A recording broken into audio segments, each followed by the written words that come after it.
Yorke a fi wedi cydlynydd celfyddydau Bocs. So mae Bocs wedi cael ei creu o Aelodau yn 2006. Aeth Aelodau agor yn basement estate agents Hardy ar y maes. Ac hwb oedd o canolfan bach, oriel bach ar gyfer celfyddydau cyfoes ac y brofol ar gyfer pobl ifanc y dre. Ac trwy hynny nath grwp bychan o artistiaid dod gyda'i gilydd i creu grwp o enw Bocs. Dwi ddim wedi bod yn gweithio yn Bocs am hir iawn. Eisiau cychwyn swydd fi 6 mis yn ôl. Ond dwi wedi bod yn aelod just dros blwyddyn rwan efo Bocs. Sy'n ôl i fi, mae gwaith celf fy hun. Dwi'n gweithio mewn cyfrwng cymysg, sy'n golygu dwi'n gweithio mewn 2D a 3D. Dwi'n gwneud lot o darlunio, dwi'n gwneud gwaith castio, dwi'n gweithio efo eitemau dwi wedi ffeindio, wedyn creu cerfluniau allan o hynny. Dwi'n gweithio mewn lot o hanol cyfrwng. Weithiau mae'n gyda fi darna sydd ar desg studio fi am misoedd, blynyddoedd, a dwi'n gwneud dim byd efo nhw, a wedyn dwi'n just yn bang gael syniad a dwi'n defnyddio fo i creu dan y gwaith. Weithiau dwi'n ail defnyddio darluniau. Dwi'n licio defnyddio lot o geiriau yn gwaith fi fyd yn y cyfrwng Cymraeg a Saesneg. Ar y funud, hwn di arddangosfa cyntaf yn adeilad cydlynydd, sef yn y dyfodol bydd canolfan celf Bocs. Ar y funud mae gennym ni arddangosfa o Aelodau Bocs, a fel ti weld mae yna llawer o wahanol styles gen pob un artist. Dim un artist sy'n aelod i Bocs yr un peth o gwbl. Mae gennym ni graphic designers, illustrators, artists sy'n gweithio mewn photography, fideo, mwy traddodiadol mewn peintio a artists sy'n gweithio mewn gludwaith. A mae gennym ni musicians fyd sy'n gweithio un o brofol, cantores, ac un sy'n gweithio, dwi'n golygu mewn efo trumpet fyd. Dwi'n meddwl os gen i fi hoff darn i fod yn onest o gwaith fy hun. Dwi wedi mwynhau lle mae gwaith fi wedi datblygu dros 2-3 mlynedd diwetha. Nwedig dros y 2 mlynedd diwetha, mae gwaith fi wedi datblygu eto.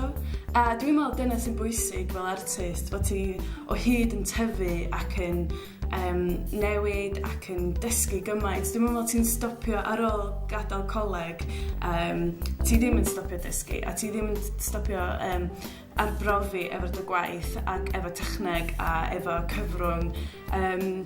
Dwi yn rili mwynhau be dwi'n neud wwan.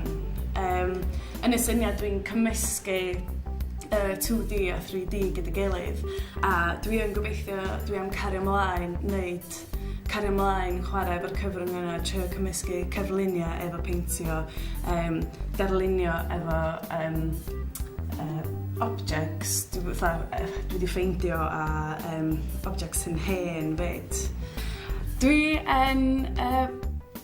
Dwi'n gweithio mewn amrywiaeth o prosiectau fyd. Dwi yn redeg be dwi'n galw project crefft ym Lowri, sy'n enw dyfod donc, yn creu cardiau Cymraeg a Saesneg. Dwi jyst eisiau siarad amdan ychydig bach amdan Bocs a beth da ni'n trio wneud yma'n Glyndŵr. Da ni'n gobeithio yn y blwyddyn nesaf, yn y blwyddyn newydd, i fod yn onest, fydda ni'n agor gweddill yr llawriau yn yr adeilad. Fyny grisia fydd yna stafell i bractisio cerddoriaeth, fydd yna swyddfeydd i pobl sy'n falle cychwyn cwmni bach, rwy'n sy'n newid dod o coleg a sy'n gwneud website designer. Wedyn mynd i grisiau eto fydd studios i gael ei rentio gan artistiaid ac stafell i wneud gweithgareddau neu fydd yn mwy o flexi room i fod yn onest, lle fydden ni defnyddio fath trydydd oriel.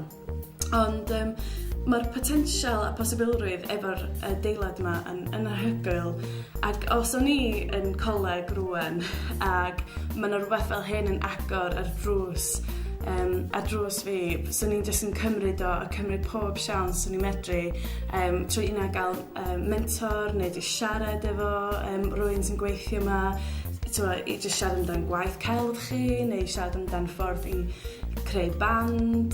Mae Bocs wedi cael ei creu i helpu artistiaid ifanc mewn cyfrwng cymysg, dim jyst yn yr celfyddydau gwledol, ond mewn cerdd, mewn gobeithio yn y dyfodol, mewn barddoniaeth, mewn pob math o adran a celfyddydau.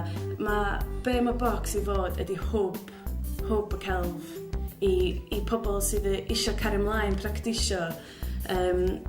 Mae'n anodd pan ti'n dod nôl y prifysgol, ti ddim mynd i Manceinion, Lerpwl, neu Caerdydd, neu Llundain, a ti'n dod nôl, a mae'n anodd i cario ymlaen gweithio yn dy cyfrwng, oherwydd does am gymaint o siawns i gael y stipan i fyny i'r adran nesa. Mae yna oriela celfyddydau cyfoes anhygoel yma yn Gogledd Cymru, ond mae'n anodd i rywun sydd newydd dod allan o coleg i gael y siawns i dangos yna.